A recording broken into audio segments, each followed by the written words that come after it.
2 months. That's how long I'd been living and breathing this project. If you've never poured yourself into something, not just your time, but every bit of focus, skill, and energy you have, you might not understand what I mean. I wasn't just working on it. I was inside it. I'd wake up thinking about the next design iteration. I'd go to sleep with sketches still in my head. My name is Evan Marshall, and this is the story of how one sentence I'll take. This almost robbed me of the work I'd given everything to, until I turned the tables in a way no one saw coming. Trust me, you'll regret skipping this story. So before you sit back and listen, take a moment to like the video and subscribe to Ethan's Way. Now get in the mood to hear this because it might be the most satisfying workplace revenge you've ever heard. The project was a new prototype, sleek, functional, and if done right, something that could reshape how our company operated in the market. It wasn't just another product pitch. This was the kind of work that could define careers. And for 2 months my career had been wrapped around it. Late nights in the office when the cleaning crew had already made their rounds and left. Weekends where my friends texted about grabbing drinks and I texted back rain check deadline. The hum of the vending machine down the hall had become my soundtrack, and the faint glow of my computer screen, my sun and moon. It wasn't just the workload, it was the sense of ownership. Every feature, every piece of the user interface, every workflow problem I solved, they all carried my fingerprints. Jordan, my colleague, knew this. We'd worked in the same department for years. I wouldn't have called him a close friend, but I trusted him enough to let him in on the progress from time to time. He'd wander over coffee in hand and glance at my screen. Looking good, he'd say. Sometimes he'd offer a suggestion. Most times he just nodded like he was taking mental notes. I didn't think much of it then. I was too deep in the trenches to see the bigger picture. By the time I finalized the prototype presentation, I felt something I hadn't in weeks: relief. The mock-ups were clean, the flow made sense, and the testing data supported everything I wanted to say. I was ready. The internal review with senior leadership was set for a Friday morning. I got to the office early, went over my slides one last time, rehearsed the pacing of my words.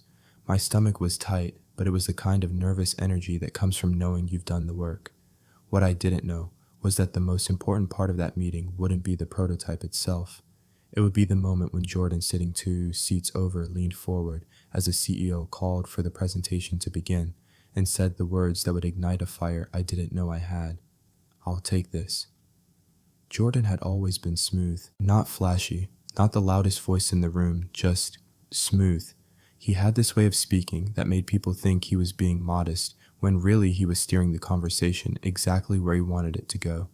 I'd seen him do it in meetings before, take a small piece of work and present it as part of some larger initiative he just happened to be leading. But I never thought he'd try it with me. Not with this project. The internal review was in the large conference room, the kind with glass walls and a massive screen at the front. Senior leadership was there, the CEO, the COO, the head of product, even a couple of board members who happened to be visiting. This wasn't the kind of meeting you stumbled into. I had my laptop open, presentation queued, hand hovering over the trackpad. The CEO glanced toward our side of the table and said, "All right, who's walking us through the prototype?" Before I could open my mouth, Jordan leaned forward, set his coffee cup down and said, "I'll take this." It was such a small sentence tossed out like it was nothing, but it knocked the wind out of me. For a split second I thought I'd misheard him, but then I saw the CEO's nod and the way Jordan was already standing, already plugging his laptop into the HDMI cable, already smiling, like this was exactly how it was supposed to happen. I froze. My throat went dry. Every instinct screamed at me to say something, to stand up, to call him out, to demand my place at the front of the room. But there was another voice, quieter but sharper, saying, "Don't, not yet." So I sat back. Jordan launched into the presentation, and to anyone in that room, it looked like he was the mastermind. My slides, my mock-ups, my flowcharts, all delivered in his voice. He hit every point I'd planned to hit, even used some of my exact phrases from the rehearsal notes I'd stupidly left on my desk earlier in the week. I scanned the faces around the table. The COO was nodding, scribbling notes. The head of product leaned forward, clearly impressed. A couple of people glanced at me now and then, but not in the way that said, "Isn't this yours?" More like, "So you're just here for support?" My jaw clenched so hard it hurt. I forced myself to breathe evenly. If I interrupted him now, I'd look unprofessional. Worse, I'd look like I couldn't handle my own team dynamics. That's how this would get spun.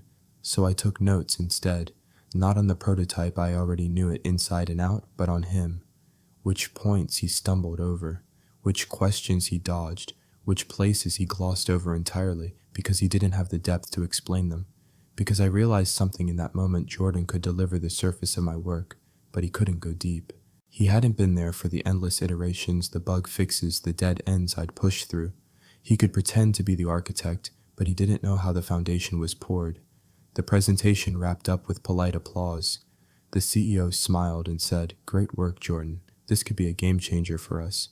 My chest tightened at those words, but I kept my expression neutral. After the meeting, a few colleagues stopped to congratulate Jordan, giving him pats on the back as we filed out. One or two nodded at me in passing, but no one lingered.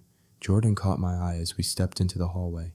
He gave me a small smirk, not a grin, not a laugh, just that slight upward curve of the lips that said, "Yeah, I know exactly what I just did." I didn't react. I just walked past him and back to my desk. It wasn't until later, when the office had thinned out, that the anger really hit me. It came in waves, first disbelief, then outrage, then the cold calculation that always follows betrayal if you let yourself sit with it long enough. I thought about storming into his office, demanding an explanation. But I knew Jordan. He'd act confused, maybe even offended, insist it had been a misunderstanding, and suddenly I'd be the one who looked paranoid. No. If I was going to deal with this, I was going to do it in a way that left no doubt. That night I stayed late, not to work on the prototype that was already done, but to start pulling everything together. Emails with time-stamped attachments, version history logs showing my authorship, Slack threads where I'd shared updates, notes from user testing sessions with my name all over them, even security logs showing who had accessed the project files and when. By the time I shut down my laptop, I had the beginnings of a file. Not an accusation, not yet, just proof. Because I understood something in that moment that Jordan didn't. When someone tries to take what's yours, you can either fight them in the open where they can twist the story, or you can let them dig their own hole and just be ready to hand them the shovel. And I had every intention of letting Jordan dig deep. The Monday after the presentation felt like stepping into a parallel universe, one where my work belonged to someone else and everyone had agreed to play along. By 9:15, Jordan had already been in 2 hallway conversations with senior managers. I couldn't hear every word, but I caught enough phrases like "next phase" and "when we roll this out." Always we, but the subtext was clear. He was the one driving the bus now. People stopped by his desk to congratulate him, offer ideas, even ask when they could get involved. A couple of them made eye contact with me in that awkward, guilty way people do when they know something's not right, but aren't going to say anything. I didn't interrupt. I didn't correct anyone. If anything, I smiled when I passed, kept my voice even. I wanted him comfortable, overconfident. The more he believed the whole room had bought into his version of events, the less careful he'd be. That day, I added to my growing file. I pulled the final project repository from our version control system and archived it. I printed hard copies of the earliest drafts, my name clearly visible in the metadata. I even exported screenshots of our team chat where Jordan asked for updates on progress, but never contributed more than a thumbs up emoji. But collecting proof wasn't enough. Proof shows what happened. I wanted something that showed who really knew how to make the thing work. So I started tracking the post-presentation chatter. Every question that came in about the prototype from devs, from QA, from marketing, I answered in writing in channels where multiple people could see. I kept my tone helpful, collaborative. The point wasn't to undercut Jordan publicly. It was to make sure everyone saw the gap between what he knew and what I knew. It didn't take long for that gap to show. 2 days after the review, the head of product sent out a feedback request. The prototype needed an adjustment to one of its key functions before it could be shown to an external partner. The request went to both of us. I responded within an hour, attaching a revised version and a clear explanation of why the change would improve performance. Jordan replied 3 hours later with looks, good to me, as if he'd had any hand in it. That small moment mattered more than it seemed. It wasn't a smoking gun, but it was a thread, one I knew would unravel if I kept pulling. By the end of the week, I'd shifted my approach completely. I wasn't just waiting for him to make a mistake, I was setting the stage for one. I volunteered for meetings with the dev team, offered to walk QA through the trickier workflows, kept refining parts of the prototype I knew would draw questions from outside partners. All the while, I made sure the answers, the fixes, and the refinements came from me with a paper trail. Jordan didn't object. Why would he? From his perspective, I was just doing the grunt work while he handled the vision. He probably thought it made him look more like a leader, and maybe it did for now, but I could feel the tide shifting. The more we moved toward the partner demo, the more it became obvious who could handle the technical curveballs. Late one Thursday, I stayed after hours to tweak the prototype's interface before a test run with the partner's team. As I was packing up, Jordan wandered over, leaning against my desk with that same easy grin he'd worn in the conference room. "Appreciate all the extra effort, Evan," he said. "It's good to know I can count on you to handle the details." I looked up at him steady, just making sure it all works perfectly when the partners see it. He grinned wider. "Don't worry, I've got the talking points handled." That was when I knew. He wasn't just going to ride this wave, he was going to try to own the whole ocean, and the partner meeting would be his big chance to cement himself as the face of the project. I wasn't going to stop him, not yet. I was going to let him walk into that room, take his seat at the head of the table, and start talking. And when the questions came, the hard ones, the ones only the real architect could answer, I'd be right there, calm and ready with answers he didn't have. It wasn't going to be loud, it wasn't going to be dramatic, but it was going to be the moment the balance shifted for good. The morning of the partner meeting, the air in the office felt different. Sharp, expectant. Jordan arrived early wearing a suit, a shade too flashy for our usual business casual environment, and a tie that screamed, "Look at me." He was radiating confidence, pacing the hallway like a man about to close $1 million deal. I watched from my desk, sipping my coffee, keeping my expression unreadable. I had my laptop, my notes, and the latest version of the prototype stored on both the cloud and a flash drive in my pocket. Every tweak I'd made over the past 2 weeks was in there, and I was the only one who fully understood how it all connected.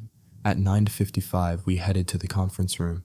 The partners were already there, a trio of sharp-eyed executives in tailored suits, accompanied by a couple of younger team members clutching tablets. They stood as we entered, shaking hands, making polite small talk. Jordan took the seat at the head of the table, smiling like a man in control of the board. I slid into a chair along the side, positioning my laptop, where the screen was just visible to anyone sitting across from me. "Thanks for coming in." Jordan began, his voice smooth. "We're very excited to show you what we've been working on.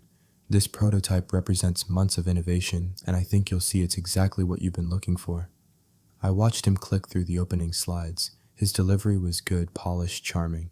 He talked about the market, the potential, the big picture vision. All of it sounded impressive enough if you didn't know the details. The first few minutes went smoothly, but I knew it wouldn't stay that way. The senior partner, a woman named Claire, leaned forward. "Can you walk us through how your system handles integration with our existing infrastructure? Specifically, how it manages real-time data conflicts?" Jordan didn't flinch at first. "Of course," he said. "Our system uses a dynamic framework to ensure smooth transitions without interrupting the flow of..." He trailed off, blinking. A small, almost imperceptible crease formed between his eyebrows. He glanced at me. I kept my face neutral, waiting. Finally, he gestured. "Evan can give you the technical specifics on that one."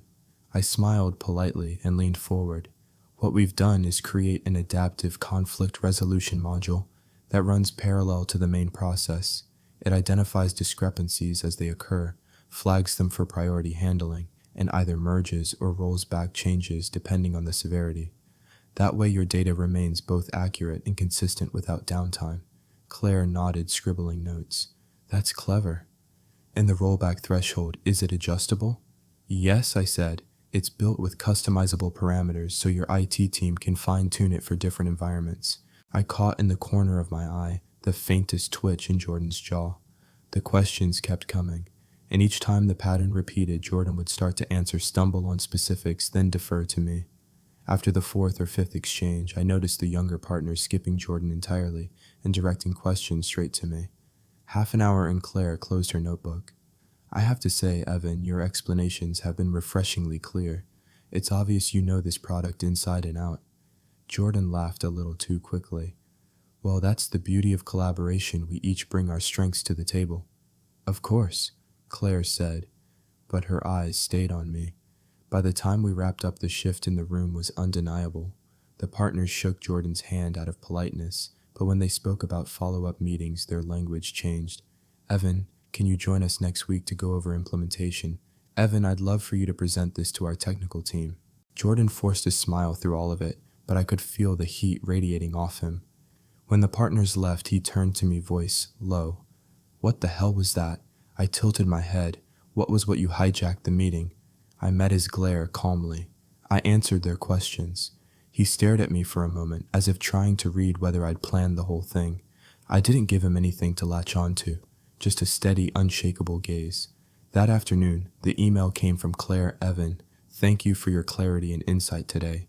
We'd like you to lead the next session with our technical division. She'd CC'd our CEO. Jordan didn't speak to me for the rest of the day, but I could tell the power balance had shifted, and I was just getting started. Jordan didn't waste time. The very next morning, I could hear his voice low but sharp coming from the direction of our manager's office. I wasn't close enough to catch every word, but certain phrases carried overstepping boundaries, undermining me, trying to take credit. I didn't even have to guess what story he was telling. 10 minutes later, my manager Linda appeared at my desk.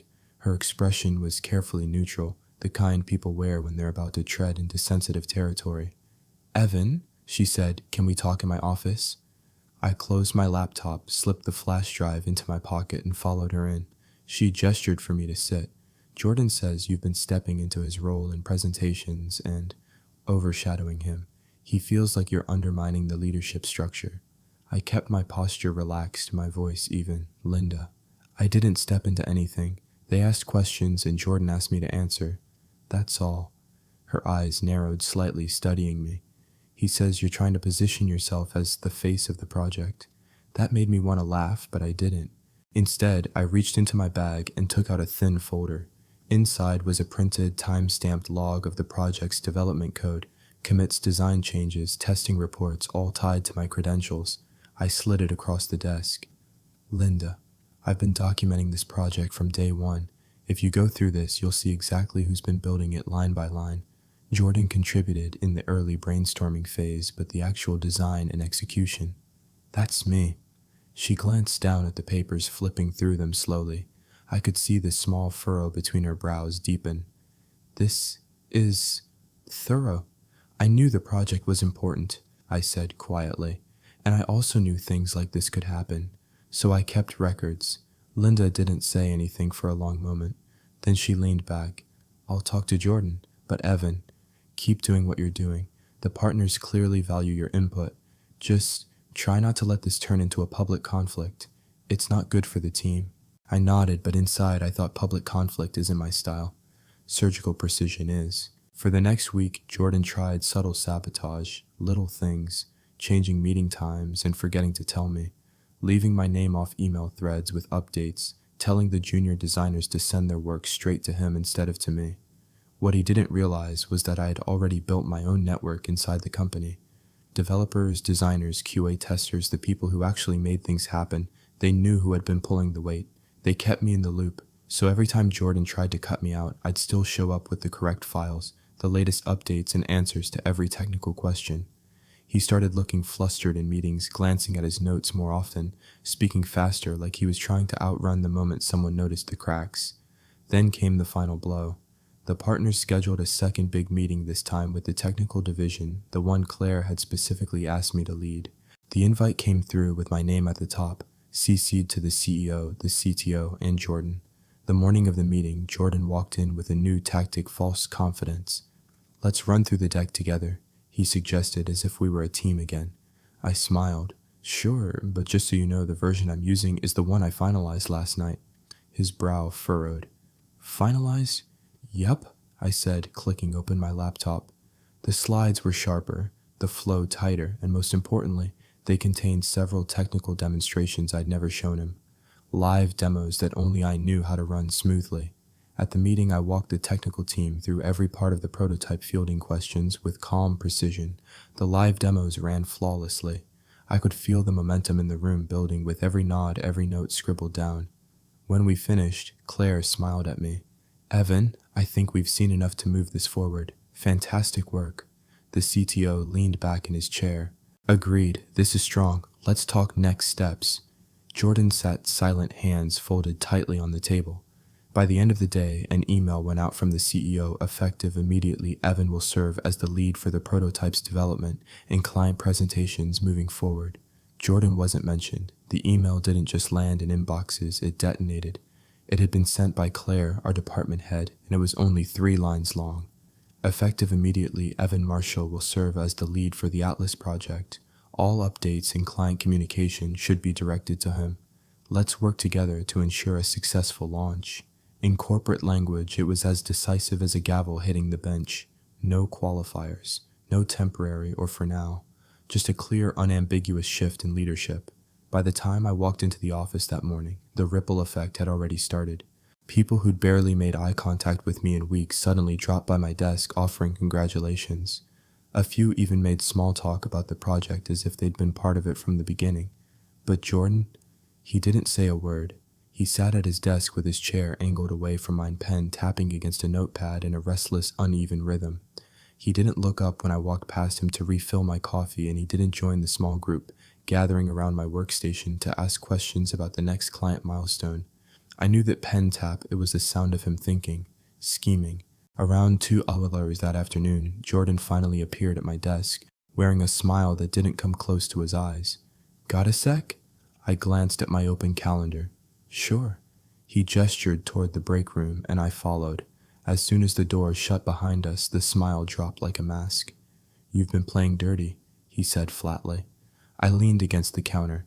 If documenting my work and presenting it clearly is dirty, then yeah, I guess I am. You blindsided me with those live demos, he snapped. We were supposed to be on the same side here. My voice stayed calm, deliberate. Jordan, I was on your side. I shared my progress, took your feedback, and assumed we were collaborating. Then you tried to push me out in front of the CEO. You made your move, and so did I. He stepped closer, voice low. You think the partners are going to keep backing you forever? Projects change hands all the time.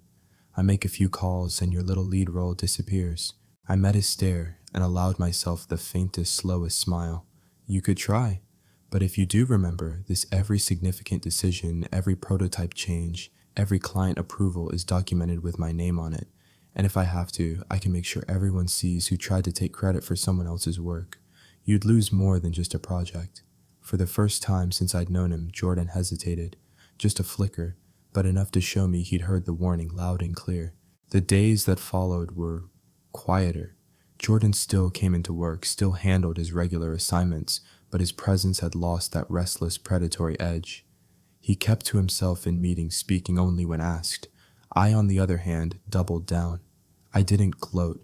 I didn't drop sarcastic comments or exchange knowing glances with colleagues who had watched the power shift. Instead, I made myself impossible to undermine. Every update I gave was airtight, data-driven, visually polished, backed by clear rationale. Every client interaction was documented. I CC'd relevant stakeholders on key communications. I anticipated questions before they were asked. This wasn't just about protecting my project. It was about building something Jordan couldn't claw his way back into. 3 weeks later came the test I'd been waiting for, a high-stakes presentation to one of our largest potential clients. If they signed, it would lock in a multi-year contract and practically guarantee the Atlas project's success. The conference room was packed, senior leadership department heads and a half-dozen people from the client side. I took my place at the head of the table, clicked my remote, and began. Halfway through, I reached the slide showing the project's evolution concept sketches, early prototypes, incremental testing improvements. And in the corner of every single one, small, discreet, but unmistakable, were timestamps in my initials. Not petty, not accusatory. Just the truth quietly documented for anyone who cared to notice. I could feel the subtle shift in the room. It wasn't just the clients who were impressed.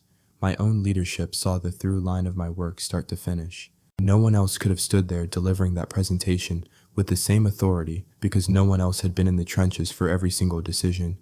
When it ended, the clients shook my hand firmly, saying they were excited to move forward. Claire caught me on the way out. Evan, be ready. This is going to define the next phase of your career. Behind her, Jordan walked past, his face unreadable. He didn't say a word. That night, I stayed late at my desk, the office quiet, except for the distant hum of the vending machine. I thought about how close I'd come to losing this, not because of a mistake or failure, but because someone thought they could simply take what I'd built. It would have been easy for Jordan if I'd been unprepared, if I'd let my guard down, if I'd assumed that being on the same side meant I didn't have to protect myself. But I had learned something the hard way from years of working in environments where credit could vanish faster than recognition ever arrived. You have to leave a trail. I didn't win this by out-talking him. I won it by outworking him and making sure the proof was undeniable. From now on, Jordan could glare all he wanted from across the office, but he'd never get close enough to say those words again. Not to me, not to this project. The morning after the client signed the contract, the office felt different. Not louder, not busier. Just sharper, like everyone's senses were tuned in a little more to what was happening around them. Claire stopped by my desk. First thing, we've got the green light. Contracts are in. You'll lead the integration phase starting Monday. Her tone was brisk, efficient, but her eyes carried something else. Approval. I nodded, keeping my reply measured. We'll be ready. As she walked away, I noticed Jordan at his desk typing slowly, the corner of his mouth tight. He didn't look up, but I could feel the weight of his presence like a shadow that hadn't decided where to fall yet. Over the next week, I began to see the subtle ripples of the Atlas win in ways I hadn't expected. People who'd once funneled updates through Jordan now came to me directly. Developers asked for my sign-off on changes before committing them. The project's Slack channel, which Jordan had once dominated with check-ins and reminders, now ran on my cadence. It wasn't just about authority, it was about trust. I'd proven that I could not only deliver results, but defend them even when someone tried to take the wheel. In a company where ownership of work was currency that mattered more than any title. But success draws attention, not all of it friendly. 2 days into the integration phase, I was pulled into a meeting with Colin, the VP of Operations. He was all smooth charm, the kind of executive who could make a reprimand sound like an invitation to a golf game. Evan, he began leaning back in his chair. I've been hearing great things about Atlas. Solid client win, impressive presentation. I waited for the but he said almost on cue, I also hear there's been tension between you and Jordan. We can't have that kind of distraction on high-profile projects. It was a test. I could feel it. Colin wasn't here to mediate. He was here to see if I'd slip to gauge whether the conflict was going to boil over or quietly resolve. I don't see it as tension, I said evenly. We had a difference in approach. It's resolved now. My focus is on delivering what we promised the client. Colin studied me for a moment, then smiled. Good answer. As I left his office, I realized something leadership was watching closely. Not just to see if I could manage the project, but to see if I could navigate the politics without setting off alarms. Jordan, however, wasn't done. He started showing up to integration meetings, uninvited, offering suggestions that subtly undercut my decisions. They were framed as helpful, just something to think about, but they planted seeds of doubt in people who didn't know the full history. One afternoon, I caught him in the break room with 2 of the junior designers from my team, gesturing at a printout of the project roadmap. They laughed at something he said, then quickly grew quiet when I walked in. It wasn't overt sabotage. It was erosion, the kind that left unchecked could wear away the foundation of trust I'd built. So I adjusted my strategy. Instead of pushing back directly, I started pulling my team in closer. I scheduled short daily stand-ups where we reviewed progress, addressed blockers, and clarified next steps.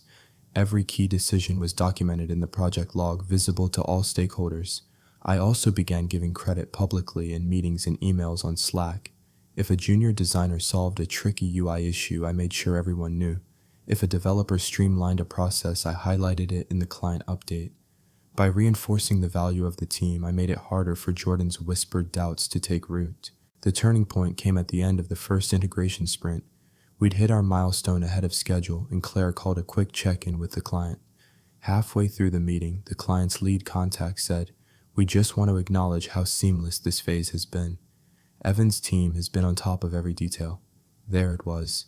Public recognition, not just for me, but for the people who'd been working under my direction.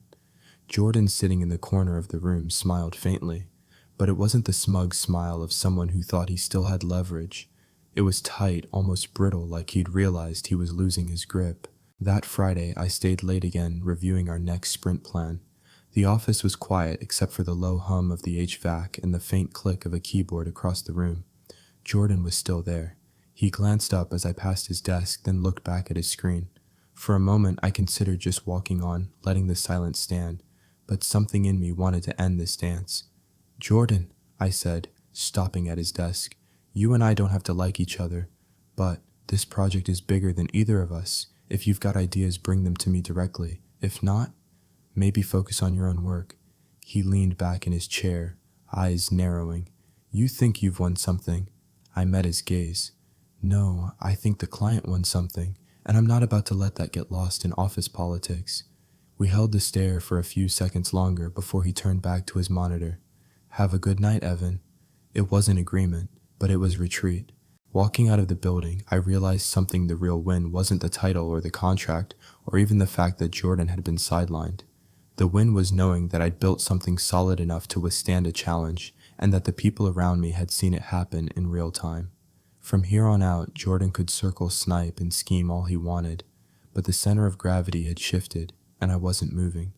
By the time the second month of integration rolled around, the Atlas project wasn't just running smoothly, it was becoming a case study for how to land on board and deliver a client at scale. Claire had even floated the idea of presenting it at an industry conference later in the year. For me, that meant longer hours, endless coordination, and a calendar so full it looked like a bad game of Tetris. But it also meant something else: credibility. In every weekly exec meeting, my updates were crisp, backed by hard data, and aligned with the client's praise. I wasn't just the guy who pulled Atlas back from the brink anymore. I was becoming the person leadership looked to when a project needed both vision and execution. Jordan, however, was becoming a ghost. He still worked in the same pod as me, but the air around him felt thinner somehow, as if the orbit of influence he once commanded had collapsed inward. People still chatted with him, but it was lighter, less deferential.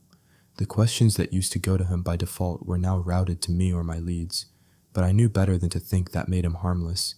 I'd seen enough to understand that when someone like Jordan feels cornered, they don't back down quietly. They go looking for a door you didn't think to lock. That door came in the form of a budget review. One Tuesday afternoon, I got an email from Colin, the VP of Operations. "Evan, please prepare detailed resource allocation data for the Atlas project. Leadership wants a cost analysis before next quarter. Meeting is Friday." It wasn't unusual for high-profile projects to get audited, but the timing and wording were off. We just delivered ahead of schedule, under budget for the first phase. Why the sudden scrutiny? The answer came 2 days later when I overheard Jordan in the hall talking to one of the finance analysts, just saying, "If you look at how many hours his team has been logging, it's worth asking if they've been overstaffed. Could save the company a lot if someone else managed it tighter." So that was the play. He couldn't challenge me on results, so he was going after the optics, making it seem like I was burning unnecessary resources to look like a hero. I didn't panic. Instead, I pulled every record from day one of integration task breakdowns, time logs, client approvals, even the Slack threads where we'd resolved blockers in real time. I built a clean visual report that didn't just justify our staffing, it showed how our proactive approach had prevented costly delays. By the time Friday's meeting rolled around, I was ready. The conference room was full: Claire, Colin, the CFO, 2 finance analysts, and of course, Jordan. Colin opened with the reason for the review, phrased carefully as ensuring best practices for future projects. Then he turned to me. I stood plugged in my laptop and walked them through the data. Every chart told the same story. Our burn rate wasn't just reasonable, it was a model for efficiency given the scope. Claire jumped in midway. "I've seen a lot of integration phases go sideways at this point. This one's running better than anything I've overseen in the past 5 years. That doesn't happen without the right resourcing." I didn't look at Jordan, but I could feel his posture stiffen. By the time I wrapped, the CFO was nodding, looked solid to me, no adjustments needed. The meeting adjourned, and as people filed out, Jordan lingered. When the room finally emptied, he spoke. "You're thorough, I'll give you that." I turned to pack up my laptop. "And you're predictable. That's not a good combination for you, Jordan." He gave a half smile, not friendly, not hostile. "This isn't over." I met his gaze, calm. "It never really started. You just keep losing rounds in a game I'm not playing." After that, his tactics grew quieter. No more open challenges, no more side conversations that I could catch. But the shift was clear. He was now working from the edges, building whatever his next move would be. I didn't waste energy guessing. My focus stayed locked on Atlas, because if I delivered flawlessly, I'd make his job impossible. Midway through the next sprint, the client made a surprise request. They wanted a major feature accelerated by a month to align with a marketing campaign. Normally, that would mean serious overtime and possible scope creep nightmares, but my team had been working ahead, leaving us enough breathing room to pivot without breaking anything. We absorbed the change, hit the adjusted deadline, and earned an effusive thank you email from the client's VP of product. Claire forwarded it to the exec team with one line: "This is how you win accounts for life." That email did more than just boost morale. It shifted the conversation in leadership meetings. Suddenly, Atlas wasn't just a win, it was Evan's win, and that I realized was the one thing Jordan couldn't spin diminish or quietly claim credit for. The irony: the more the project succeeded, the more opportunities came my way outside of it. Other department heads began pulling me into early stage discussions, asking for input on proposals, even floating leadership roles that had nothing to do with design. I didn't commit to anything yet, but I kept my eyes open. Because if there's one thing this whole saga had taught me, it's that power in a company isn't just about titles or org charts, it's about where people turn when the stakes are high. And right now, more and more of them were turning toward me. Still, I knew Jordan well enough to expect a final push. He was the type who'd rather gamble big on a last move than fade quietly into irrelevance. What I didn't know yet was just how far he'd be willing to go. But I was ready for it. I'd learned to anticipate the hit before it landed, to stack my defenses where no one thought to look, and to let the truth do the heavy lifting when the moment came. And when it did, well, that was going to be the moment no one saw coming. The final blow didn't arrive with fireworks or an obvious signal. It came quietly, like a draft through a cracked window, subtle enough to ignore at first, but cold enough to sink in if you didn't shut it down fast. It started on a Monday morning with an email from Claire. "Evan, urgent please review the attached doc before our 1 p.m. call with the client. There are some major issues I don't understand." I clicked the attachment. It was a 30-page summary of the Atlas integration progress, the kind of high-level status doc we'd normally send to the client's leadership. Only this one wasn't mine. It was riddled with errors. Dates were wrong, milestones were missing, dependencies were mislabeled, and several budget figures were inflated or simply false. Worse, the tone made it sound like we were behind schedule and at risk, which we weren't. The kicker: my name was on the cover page as the primary author. I sat back in my chair, staring at the screen. This wasn't incompetence. This was deliberate. Jordan's fingerprints were all over it. The structure matched his style from old team docs, and a few phrasing quirks were practically his signature. If this had gone to the client unchallenged, it would have set off a storm, one that could make me look like I'd misled them for months. It was the kind of move you made when you didn't care about fallout, only about burning someone down. I called Claire immediately.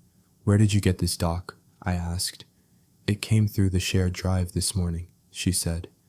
"The file history says you uploaded it last night at 11:42 p.m., but I know that's impossible because we were both on the system until after midnight." She paused. "Do you think yes?" I said, "and I can prove it." Over the past few months, I'd quietly set up additional file activity logs through our internal monitoring tool. Officially, it was for efficiency tracking, but really it was my insurance against exactly this sort of stunt. I pulled the logs. Sure enough, at 11:42 p.m., the file had been uploaded from Jordan's machine. Not just that there was a 27-minute editing session before the upload, all tied to his unique device ID. I packaged the evidence into a secure report complete with screenshots and timestamps. By noon, I was in Claire's office. She read through everything in silence, her eyes narrowing with each page. "This is bad," she said finally. "If this had gone out—" "It didn't," I said, "but I think we both know what it means." She nodded slowly. "We need to loop in Colin and HR now." The 1 p.m. client call was handled by me and Claire. We presented the accurate status, answered their questions, and left them confident in the project's trajectory. Jordan wasn't on the call. I suspected he'd already realized the trap had sprung. By 3 p.m., Colin, HR, and Claire were in a closed-door meeting with me on one side of the table and Jordan on the other. Jordan didn't look rattled when they confronted him with the evidence. He'd leaned back in his chair, smirking. "That's ridiculous," he said. "Anyone could have—" "No," I cut in. "No one else has your device's ID. No one else logged into the file under your credentials. And no one else had the exact phrasing you've been using in your internal updates for the last 2 years." Colin's voice was quiet but sharp. "Jordan, this isn't just sabotage. This is falsifying company records and attempting to mislead a major client. That's a serious breach." For the first time, the smirk slipped. HR took over, then explaining the investigation process, the formal write-up, and the immediate suspension. Jordan tried to argue, but the weight of the evidence made it pointless. When the meeting ended, he stood looking at me with something between hatred and reluctant respect. "You think you've won," he said. I met his gaze. "No, I think I did my job. You're the one who decided to make it a war." The next week was surreal. Word out of Jordan's suspension spread quickly, though the details stayed under wraps. People started treating me differently, not just with respect, but with a kind of quiet solidarity.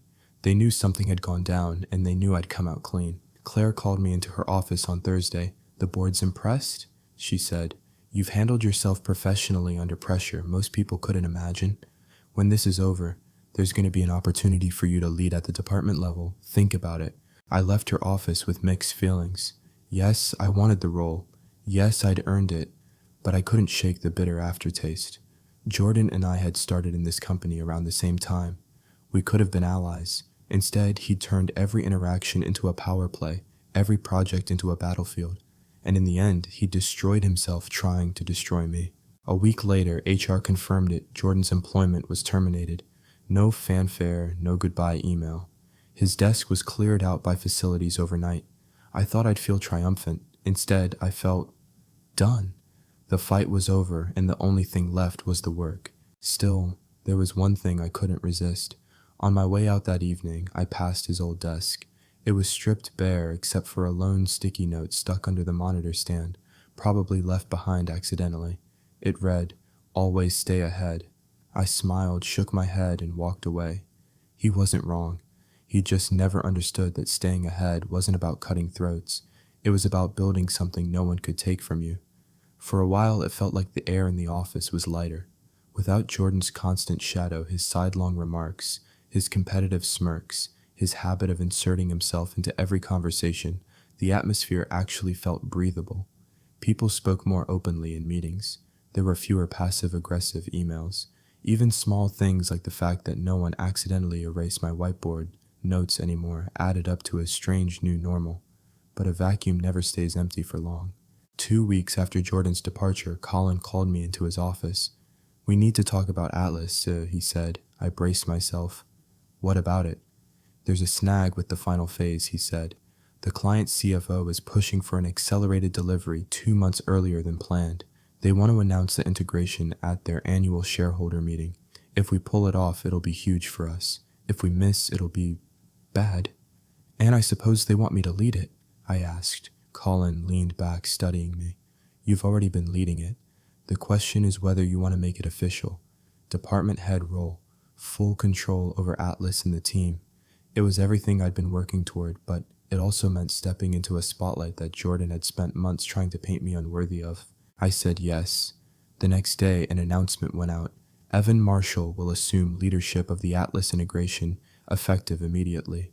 The congratulations from most of my colleagues felt genuine, but there were others, a few of Jordan's lingering allies whose polite smiles didn't reach their eyes. I didn't have to guess how they felt. They'd seen what happened to him, and they either thought he'd been wronged, or they were waiting to see if I'd trip in the same way. The pressure was relentless. The client's demands meant doubling the team's output without doubling resources. My days blurred into nights, and my apartment became a place I saw only in snatches, a change of clothes here, a few hours of sleep there. Claire was a constant ally.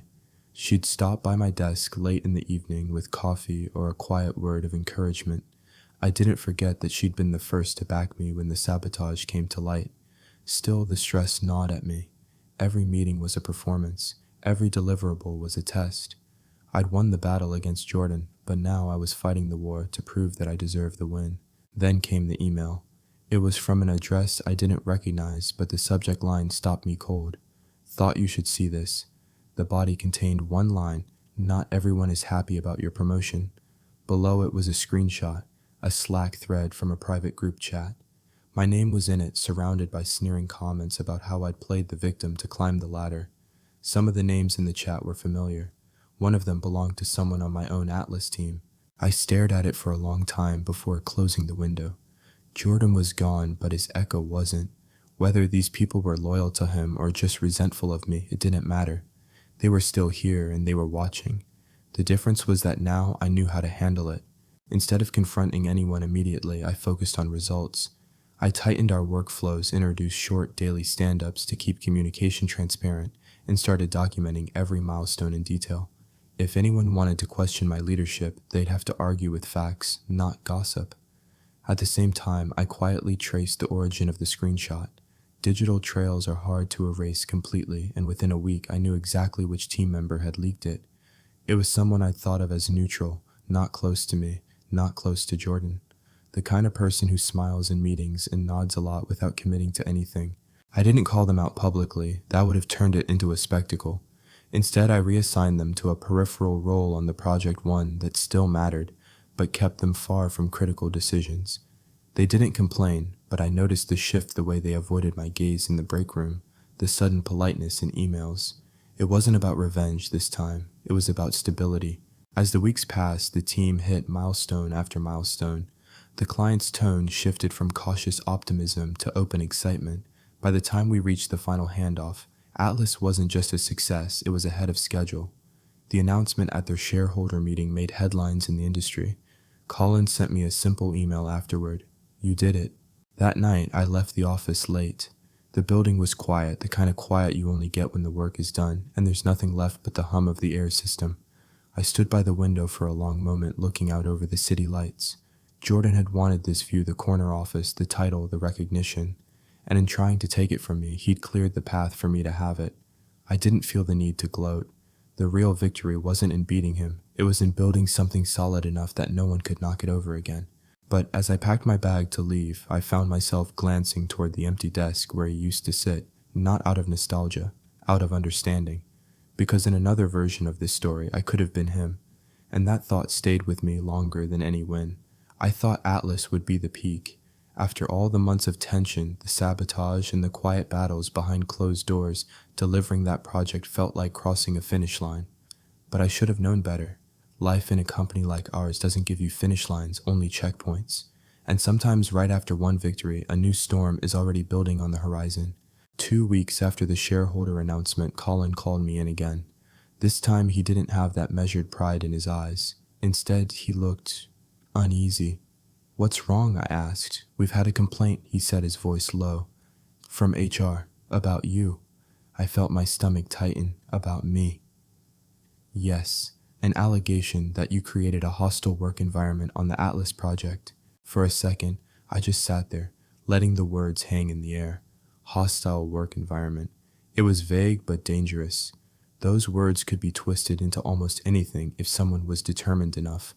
I thought of the Slack leak, of the names in that private group chat. I had dealt with them quietly, but clearly not everyone was content to let things end there. "Do you know who filed it?" I asked. Colin shook his head. "Confidential. HR will conduct interviews, gather statements. In the meantime, keep everything professional and documented. This could blow over if there's no substance to it." That week felt like walking across a frozen lake, not knowing where the cracks were. Every interaction was measured. Every email was a piece of evidence. I stopped having casual conversations in the break room. If someone lingered near my desk, I kept my voice low and my tone neutral. It wasn't fear, not exactly. It was awareness. The kind you develop when you've already been targeted once and survived, but know the game isn't over. The first HR meeting was formal, but I could see the subtext. The questions weren't just about Atlas, they were about me, how I managed, how I handled conflict, how I responded to criticism. I answered every question clearly, calmly. I pointed to timelines, documented milestones, and performance reports that showed the team had hit every target without any formal grievances during the project. Still, I could sense the undercurrent. Someone was trying to paint me as another Jordan, a leader who couldn't be trusted. 2 days later, I got my answer. The anonymous complaint came from the same team member who had leaked the Slack thread, the one I'd quietly moved to a peripheral role. I'd assumed they'd see the reassignment as a warning and back off. Instead, they'd been nursing a grudge, waiting for a chance to strike back. The irony wasn't lost on me. Jordan had underestimated me, and now I'd underestimated someone else. I didn't confront them. That's what they wanted, a scene, an emotional reaction they could spin into proof for HR. Instead, I built my defense. I collected written feedback from other Atlas team members, positive, specific, time-stamped. I compiled every performance metric that showed our success. I even included notes from client meetings where they'd praised the project's smooth execution. When the second HR meeting came, I laid it all out, not as a counterattack, but as a record of fact. It worked. HR closed the complaint citing insufficient evidence of misconduct. Colin gave me a nod in the hallway afterward, not a congratulatory one, but the kind that said, "You handled that well." I wish I could say I felt triumphant, but mostly I felt tired. Tired of the constant vigilance, tired of watching for knives in the shadows, tired of knowing that no matter how well you do, someone will always be waiting for you to slip. That night, I walked home instead of taking the train. The city was alive, neon signs, flickering restaurant doors swinging open to release bursts of warm air and laughter. Somewhere along the way, I realized I didn't want to spend my whole career on guard. I'd proven my point. I'd taken the hit, stayed standing, and even climbed higher than before. But maybe it was time to think about what I actually wanted, not just what I could defend. 2 days later, I met with Claire at a quiet cafe across town. I've been thinking, I told her, stirring my coffee. Atlas is wrapped. The promotion's locked in. I've got options now. I don't have to stay here forever. She studied me for a moment. "You mean leaving the company?" "Maybe not immediately," I said, "but I've been offered a consulting role with one of our former clients. Smaller team, more creative control, less politics." Claire smiled. "Sounds like you've already made your decision." She wasn't wrong. I didn't announce anything yet, but the idea settled in my mind like a seed ready to grow. I'd weathered the storm, I'd defended what I'd built, but I didn't have to live in that storm forever. The next chapter didn't have to be about survival. It could be about choice. When the Atlas project was finally archived, and my calendar stopped flashing with endless review meetings, I found myself in an unusual kind of quiet. It wasn't the silence of being ignored, like in those early months when Jordan stole my work and everyone looked past me. This was the silence of having nothing left to defend. And in that space I could finally think about what came next without the constant weight of someone trying to take it away. I didn't resign in a blaze of glory. I didn't throw my ID badge on Colin's desk and give a speech about loyalty and betrayal. That might have satisfied a younger version of me, but I'd learned something about real power. It rarely announces itself with a shout. Instead, I prepared, quietly, deliberately. I met with a client who'd offered me the consulting role. We talked about their vision, their gaps, their willingness to take risks. I asked questions about the kind of work I'd get to do, and more importantly, the kind of people I'd get to work with. Every answer pushed me closer to a decision I already knew was right. When I told Colin, he didn't look surprised. "You've earned the right to choose your path," he said. "I just hope you know what you're leaving behind." I did. I was leaving behind a place where I'd learned to fight, but also where every day had felt like a battlefield. I wanted to create without that constant noise in the background. We shook hands, no hard feelings, at least none left unspoken. On my last day, I walked past Jordan's desk. He barely looked up, but when he did, our eyes met for a second. There was no anger there anymore, not even resentment, just the dull acceptance of someone who'd played the wrong game and lost more than they'd ever gained. I didn't stop to talk. There was nothing left to say. The first morning in my new role, I opened my laptop to a clean inbox. No urgent red flags, no politics disguised as feedback. I poured my coffee and felt light. For the first time in years, my work was entirely my own again. My wins and my mistakes would be mine alone to own. It was strange how the revenge I'd once pictured public humiliation, a dramatic takedown, had turned into something else entirely. Jordan's career had stalled, yes, but that wasn't what gave me closure.